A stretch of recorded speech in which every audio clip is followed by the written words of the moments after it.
नमस्कार दर्शक बंधु।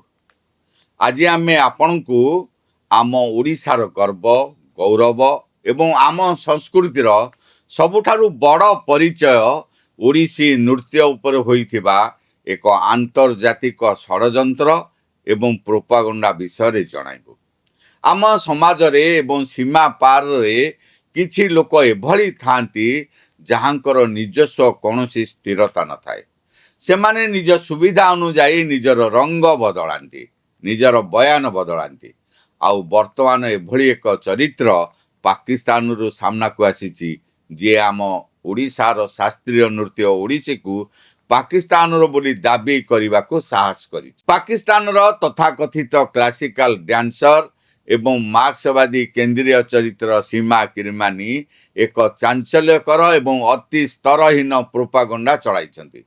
से दाबी करिछंती जे से जो नृत्य करुछंती ताहाकु भारत रे ओडिसी बोली कुआ जाए, ओडिशा राज्य सह जोड़ा जाए, किंतु प्रकृत रे एहार उत्पत्ति मोहेंजोदारो होईची। एहा पाकिस्तान रो संस्कृति। आज आमे पॉलिटिकल भागवत रे सीमा किरमानीकर एई मिथ्या वामपंथी नैरेटिव एवं पाकिस्तानी प्रोपागंडार असल रूप देखाइबु। सीमा किरमानी मने रखंतु, देश भागबंटारे आपण मानकु केवल एक खैराती जमी मिली, संस्कृति नुहे। आपण माने देखुतांतु पूर्व पक्ष। मोर आपण मानकु अनुरोध, आम चैनल को लाइक करंतु, सब्सक्राइब करंतु, आउ बंधु मानक सहित अधिक रु अधिक शेयर करंतु।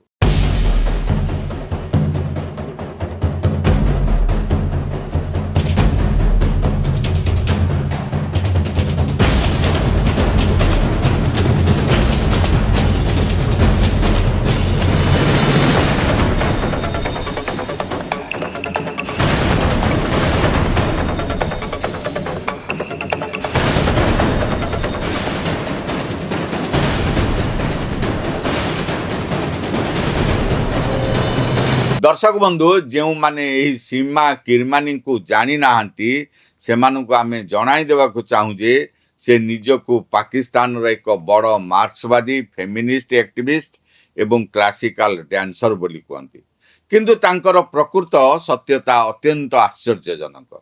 एही सीमा किरमानी भारत सरकार आईसीसीआर अर्थात Indian council for cultural relations रो स्कॉलरशिप बा वृत्ति पाई भारत आसीथिले। भारत माटी रे रही भारत सरकार पैसा रे से प्रसिद्ध नृत्य शिल्पी लीला सामसन ठारू ओडिसी एवं भारतनाट्यम नृत्य शिक्षा करथिले। एही लीला सामसन हेउछंती सेही व्यक्ति जे कलाक्षेत्र फाउंडेशन रो निर्देशिका थिबा समय रे सनातन संस्कृतिर अपमान करिबा सह नृत्यशाला गणपति मूर्ति को बाहर कर देथिले। आज से लीला सामसन को शिष्या सीमा किरमानी भारत रु नृत्य शिखी भारतर अन्न खाई पाकिस्तान फेरी जिबा परे सेही कला एवं गुरु परंपरा को अपमानित करुछंती। से मथारे बिंदी लगाई साड़ी पिंधि निजको बहुत आधुनिक देखांती, किंतु भितरे भितरे भारत विरोधी एवं सनातन विरोधी प्रोपागंडार दुकान चलांती। भारतरु शिखिथिबा पवित्र शास्त्रीय नृत्य को सीमा किरमानी पाकिस्तानी कल्चर नाम देई रिब्रांड करने को अपचेष्टा करुछंती, जहाकू कोनोसी ओडिया बा कोनोसी भारतीय केबे सहय करिवे नाही। किंतु दुखर कथा, ओडिशार संस्कृति विभाग पाखरे ए संपर्क रे कोनोसी खबर नाही। ओडिया अस्मितार दुहाई देई शासन क्षमता को आसीथिबा बीजेपी सरकार नाही रे तेल दुई सोईछि। केवल सरकार नुहंती, ओडिसी नृत्य शिल्पी माने मध्य एहा उपरे कोनोसी आधिकारिक विवृत्ति एपर्यंत देइथिबा खबर नजर को आसी नाही। सीमा किरमानी एवं तांकर किछि वामपंथी आका मानकर संपूर्ण जुक्ति केवल गोटे मूर्ति उपरे रहिछि। से हेउछि सिंधु सभ्यता बा मोहेंजोदारो मिलिथिबा कांस्य नृत्यांगना मूर्ति बा डांसिंग गर्ल। सेमानकर कहिबा कथा हेउछि जेहेतु सिंधु सभ्यतार सेही जमी आज पाकिस्तान रे अछि, तेणु सेही नृत्य एवं संस्कृति पाकिस्तान रहीगला। याठारू बड़ हास्यास्पद एवं मूर्खामी जुक्ति बोध हुए दुनिया रे किछि नाही। आसंतु सामान्य गणित को बुझिबा। मात्र 79 वर्षर एक कागजी देश पाकिस्तान बनाम 5000 वर्षर अधिक पुराना सनातनी सभ्यता भारत। ଦେଶ ଭାଗବଣ୍ଟା ସମୟରେ ଇଂରେଜ ଏବଂ ଜିନାଙ୍କ ଦ୍ୱାରା ଯେଉଁ ଜମି ମିଳିଥିଲା ସେହି ଜମିରେ ଥିବା ମୂଳ ସନାତନ ସଂସ୍କୃତିକୁ ତ ପାକିସ୍ତାନ ସମ୍ପୂର୍ଣ୍ଣ ରୂପେ ଶେଷ କରିଦେଇଛି। ସେଠାରୁ ହିନ୍ଦୁମାନଙ୍କୁ ସମାପ୍ତ କରି ଦିଆଗଲା, ମନ୍ଦିର ବି ଭାଙ୍ଗି ଦିଆଗଲା। ଆଉ ଆଜି ସେହି ସନାତନ ସଂସ୍କୃତିର ପ୍ରତୀକକୁ ନେଇ ସେମାନେ ପାକିସ୍ତାନୀ କ୍ଲାସିକାଲ କଲଚର ବୋଲି କହୁଛନ୍ତି। ସୂଚନାଯୋଗ୍ୟ ଯେ ମହେଞ୍ଜୋଦାରୋରୁ କେବଳ ଡ୍ୟାନ୍ସିଂ ଗାର୍ଲ ମିଳିନଥିଲେ, ସେଠାରୁ ପଶୁପତି ସିଲ୍ ମଧ୍ୟ ମିଳିଥିଲା, ଯିଏ ହେଉଛନ୍ତି ଯୋଗ ମୁଦ୍ରାରେ ବସିଥିବା ସାକ୍ଷାତ ଦେବାଦିଦେବ ମହାଦେବ ଭଗବାନ ଶିବ।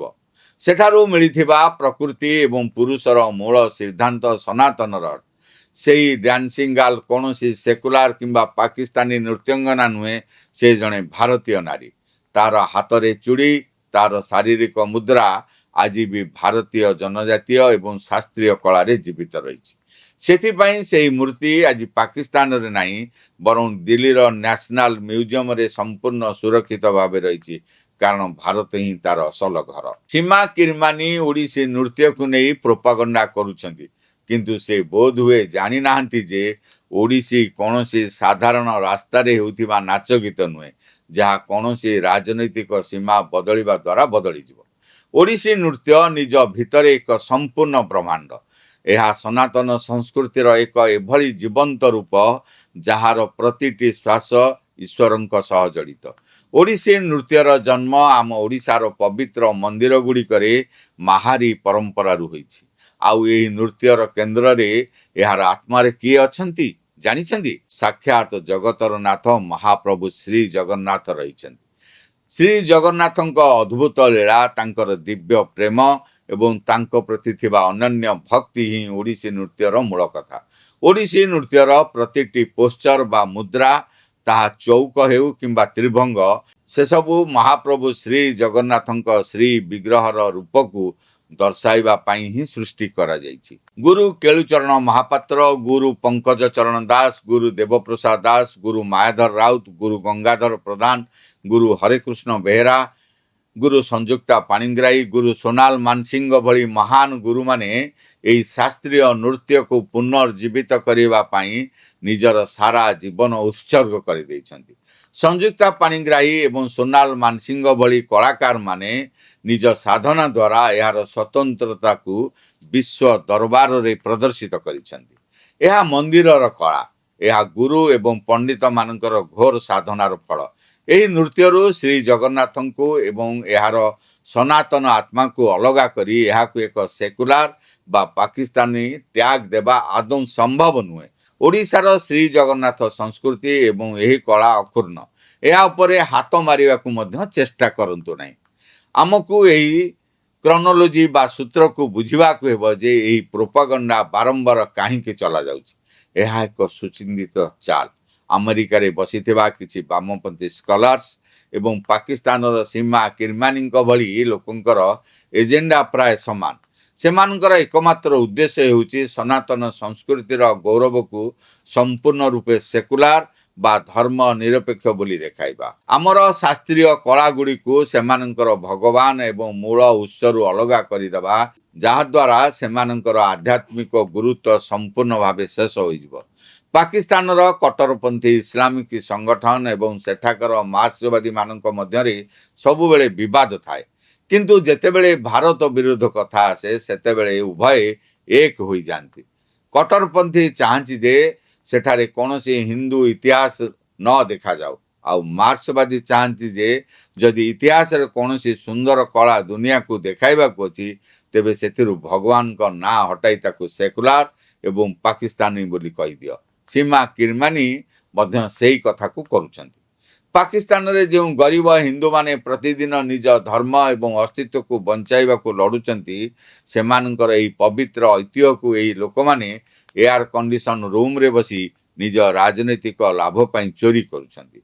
ଆମେ ଭାରତୀୟମାନେ ଏହି ବିଷାକ୍ତ ଏବଂ ନୀଚ ପ୍ରୋପାଗାଣ୍ଡାରେ ବିଚଳିତ ହେବାର ଆଦୌ ଆବଶ୍ୟକତା ନାହିଁ। ଆମ ପାଖରେ ଯେଉଁ ସାଂସ୍କୃତିକ ସମ୍ପତ୍ତି ଅଛି, ତାହା ଦୁନିଆର କୌଣସି ଦେଶ ପାଖରେ ନାହିଁ। ଓଡ଼ିଶୀ ହେଉ କିମ୍ବା କଥକ ହେଉ, ଏହାକୁ ଆମର ପଣ୍ଡିତ, ଗୁରୁ ଏବଂ ସାଧକମାନେ ମୋଗଲମାନଙ୍କର ବର୍ବର ଆକ୍ରମଣ ଏବଂ ଅତ୍ୟାଚାର ସହି ମଧ୍ୟ ନିଜ ରକ୍ତ ଦେଇ ଜୀବନ୍ତ ରଖିଛନ୍ତି। ଆଜି ଏହି ମଞ୍ଚରୁ ସୀମା ପାରରେ ଏବଂ ଏପାରିରେ ବସିଥିବା ସମସ୍ତ ପ୍ରୋପାଗାଣ୍ଡା ମେସିନକୁ ଏକ ସ୍ପଷ୍ଟ ଚେତାବନୀ। ଯଦି ତୁମମାନଙ୍କୁ ବୈଚାରିକ ଯୁଦ୍ଧ ବା ଧାରଣାର ଲଢ଼େଇ ଦରକାର, ତେବେ ଏହି ଯୁଦ୍ଧ ଏଥର ହେବ ଏବଂ ଏହି ବୈଚାରିକ ଯୁଦ୍ଧକୁ ଆମେ ଭାରତୀୟମାନେ ଏହାର ଶେଷ ପରିଣାମ ପର୍ଯ୍ୟନ୍ତ ନେଇଯିବୁ। ଏବେ ଆମେ ସାମାନ୍ୟ ପଛକୁ ହଟିବୁ ନାହିଁ। ତୁମମାନଙ୍କର ପ୍ରତିଟି ଚାଲ ଏବଂ ମିଥ୍ୟାର ହିସାବ ଏବେ ପ୍ରତିଟି ସ୍ତରରେ ମୁକାବିଲା କରାଯିବ। ଆମର ପରିଚୟ ସନାତନ। ଏହାର ଅମର ସୂତ୍ରକୁ ହଲାଇବାର ସାହସ ତୁମର 79 ବର୍ଷର କାଗଜୀ ଦେଶର କେବେ ବି ନଥିଲା କି କେବେ ରହିବ ନାହିଁ। ଏହା ସହ ଆମକୁ ଭାରତ ସରକାର ଏବଂ ICCR ନିକଟରେ ଏକ ଦାବି କରିବାକୁ ହେବ ଯେ ବିଦେଶୀ କଳାକାରମାନଙ୍କୁ ଭାରତୀୟ ସଂସ୍କୃତି ଶିଖାଇବା ଏବଂ ସ୍କଲାରସିପ୍ ଦେବା ପୂର୍ବରୁ କଡ଼ା ନିୟମ ପ୍ରଣୟନ କରାଯାଉ। ଯେଉଁମାନେ ଏଠାରୁ ଶାସ୍ତ୍ରୀୟ ନୃତ୍ୟ ଶିଖିଯାଇ ଭାରତ ବିରୋଧରେ ଷଡ଼ଯନ୍ତ୍ର କରୁଛନ୍ତି, ସେଭଳି କୃତଘ୍ନ ଲୋକଙ୍କ ପାଇଁ ଭାରତର ଦ୍ୱାର ସବୁଦିନ ପାଇଁ ବନ୍ଦ ହେବା ଉଚିତ। ପରବର୍ତ୍ତୀ ସମୟରେ ଯଦି କୌଣସି ପାକିସ୍ତାନୀ କିମ୍ବା ବାମପନ୍ଥୀ ଏଜେଣ୍ଟ ଭାରତର ଶାସ୍ତ୍ରୀୟ କଳା ଏବଂ ଆମ ଓଡ଼ିଶାର ଓଡ଼ିଶୀ ନୃତ୍ୟ ଉପରେ ଡକାୟତ କରିବାକୁ ଚେଷ୍ଟା କରେ, ତେବେ ତାକୁ ତା'ର ପ୍ରକୃତ ସ୍ଥିତି ଏବଂ ଅସ୍ତିତ୍ୱ ମନେ ପକାଇ ଦେବା ପ୍ରତିଟି ଓଡ଼ିଆ ଏବଂ ଭାରତୀୟଙ୍କର କର୍ତ୍ତବ୍ୟ। ଓଡ଼ିଶୀ ନୃତ୍ୟ ଶ୍ରୀ ଜଗନ୍ନାଥଙ୍କର ଥିଲା, ରହିଛି ଏବଂ ସବୁଦିନ ପାଇଁ ରହିବ। ଏହି ସମ୍ପୂର୍ଣ୍ଣ ପ୍ରସଙ୍ଗ ଏବଂ ପାକିସ୍ତାନୀ ପ୍ରୋପାଗାଣ୍ଡା ଉପରେ ଆପଣମାନଙ୍କର ମତାମତ କ'ଣ? ଆମକୁ କମେଣ୍ଟ ବକ୍ସରେ ନିଶ୍ଚୟ ଜଣାନ୍ତୁ। ଆମ ଓଡ଼ିଶାର ସଂସ୍କୃତି ଏବଂ ଦେଶର ସୁରକ୍ଷା ସମ୍ବନ୍ଧୀୟ ପ୍ରତିଟି ଗୁରୁତ୍ୱପୂର୍ଣ୍ଣ ଖବର ସବୁଠୁ ଆଗେ ଦେଖିବା ପାଇଁ ଆମ ଚ୍ୟାନେଲ ପୂର୍ବପକ୍ଷକୁ ଲାଇକ୍ କରନ୍ତୁ, ସବସ୍କ୍ରାଇବ୍ କରନ୍ତୁ ଏବଂ ବନ୍ଧୁମାନଙ୍କ ସହିତ ଅଧିକରୁ ଅଧିକ ସେୟାର କରନ୍ତୁ। ଏଇଠି ଶେଷ କରୁଛି ଆଜିର ପଲିଟିକାଲ ଭାଗବତ। ରହୁଛି, ନମସ୍କାର।